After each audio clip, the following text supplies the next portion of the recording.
There are fears you understand, the ghost that whispers your name in a silent hallway, or the boogeyman who's stalking you in the dark. But there is a terror you have never known, hiding inside a 1992 film called Tetsuo II Body Hammer. It's this noise. It lives, it breathes. It's an industrial onslaught that is not merely the mood for the horror, it very much is the horror.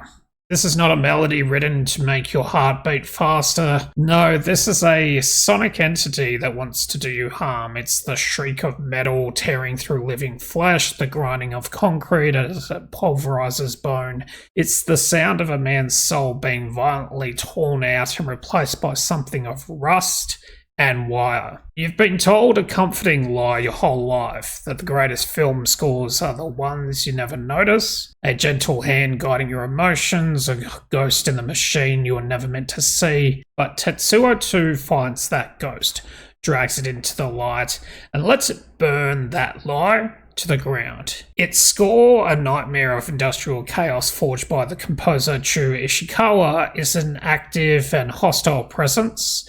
You can't ignore it, for it is as much a character as any man of flesh and blood. How did the sound become a weapon, you might ask? How did one man's horrifying mutation become a waking nightmare from which there is no escape? This is the story of how pure, weaponized sound became the ultimate instrument of cinematic terror.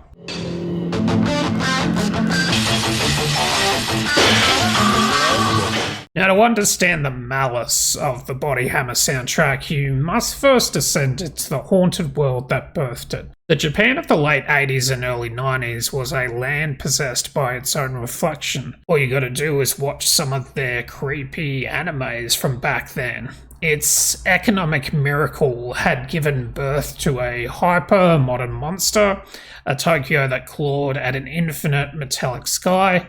But beneath this gleaming skin, a sickness festered. The great economic bubble was about to burst, and a deep, gnawing dread grew in the hearts of its artists. They looked to the future and saw not promise, but a machine waiting to devour them. From this dread, a uniquely twisted thing was born: Japanese cyberpunk. This was not the rain-slicked neon of the West. This was a feral scream captured on grainy 16mm film. Directors like Shinya Tsukamoto were not dreaming of electric sheep, they were having nightmares of metamorphosis, of the sickening collision of flesh and steel. Their films whispered of the darkness we suppress and of the terrifying prophecy that our own bodies could betray us, becoming landscapes of alien terror. Into this cauldron of rage walked Chu Ishikawa. He was no mere composer, he was a master of the underground industrial scene, and his method was not composition, but a dark ritual of demolition and rebirth. He built his instruments from the dead things of the world, from scrap metal to the guts of truck engines to the discarded bones of metal machinery. This was not for show, it wasn't for some kind of flex, it was his scripture. He didn't imitate the sound of industry, he summoned its raw, violent soul. Tsukamoto showed us the horror of a man becoming a machine, whereas Ishikawa gave it a voice, playing upon the very skeleton of the industrial world. Now, the soundtrack for Tetsuo II Body Hammer is not a collection of tracks so much, it's a prison designed to make you feel unsafe. From its first breath, it builds a world of oppressive, mechanical dread. It's painted with harsh metallic shrieks, the hiss of corrupted industry, deep, chaotic drones, and the relentless clang of some unseen hellish factory.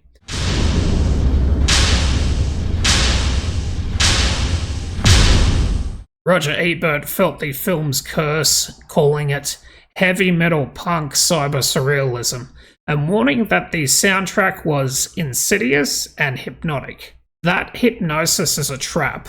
The music doesn't just frighten you, it drags you down into its own terrible madness. The story follows Tsumu Taniguchi, an ordinary man whose life is shattered when his son is stolen. This trauma unlocks something ancient and uncontrollable inside him, a rage so pure it begins to physically warp his body into a weapon.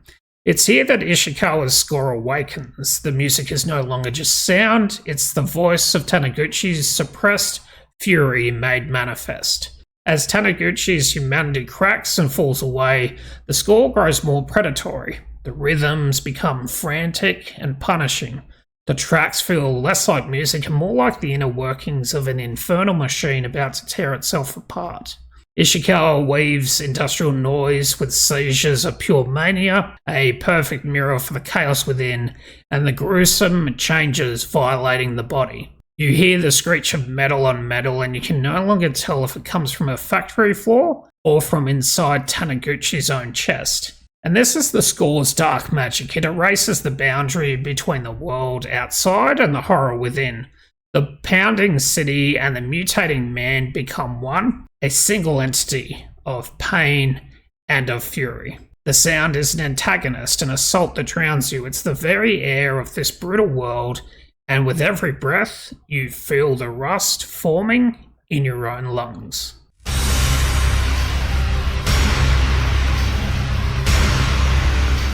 Now, everything in this nightmare builds toward the film's climax. A ritual of unfiltered body horror where the transformation is made complete. Taniguchi is no longer a man, he's a walking weapon, a sickening union of flesh, tubes and firearms. The body hammer. And it's here that Chu Ishikawa's soundtrack achieves its terrible purpose. The music doesn't simply grow louder, it becomes a consuming malevolent storm, an auditory hurricane, if you will, that threatens to shake the world to its very foundations. The score itself is designed to overwhelm you, to make you feel the utter annihilation of man's identity. The line between noise and music isn't blurred, it is violently erased. Yet, through some dark alchemy, Ishikawa summons a strange, hypnotic musicality from the chaos. He carves punishing martial rhythms into raw, harsh noise, creating something both perfectly structured and utterly unhinged.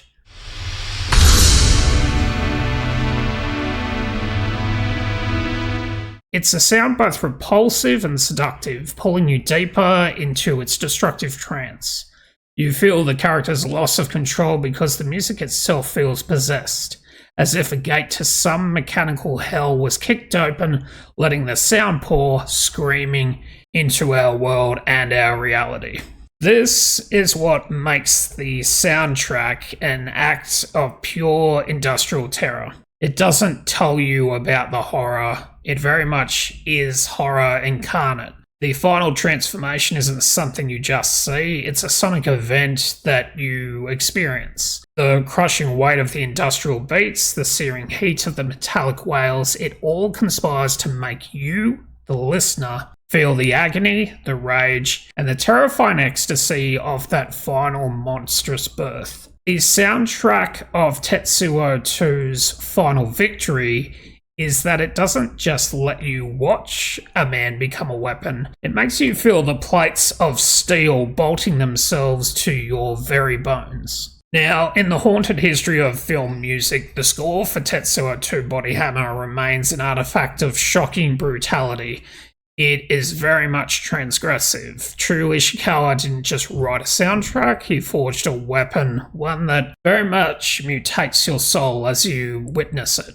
He took the anxieties of a nation, the Japanese nation, the scrap metal of a dead industry, and the dark energy of cyberpunk and hammered them into this auditory nightmare. What he unleashed refuses to stay in the background. It's this active, malevolent force, an inescapable presence that is the very soul of the film's horror.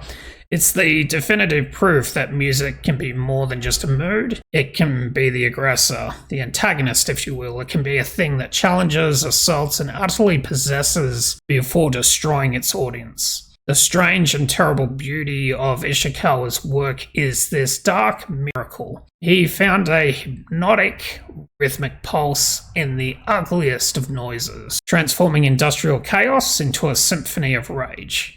It stands as a monument to the idea that sometimes the most terrifying thing in a film isn't just the image you see, but a sound that you can feel in your jaw, in your teeth. A sound that lingers long after the silence returns, like the phantom vibration of some distant, monstrous machine. So, keen to know what you guys think about Tetsuo II's soundtrack. By all means, leave a comment in the comments below. Funnily enough, leave a like and subscribe. Hit that bell so you see more creepy videos just like this one.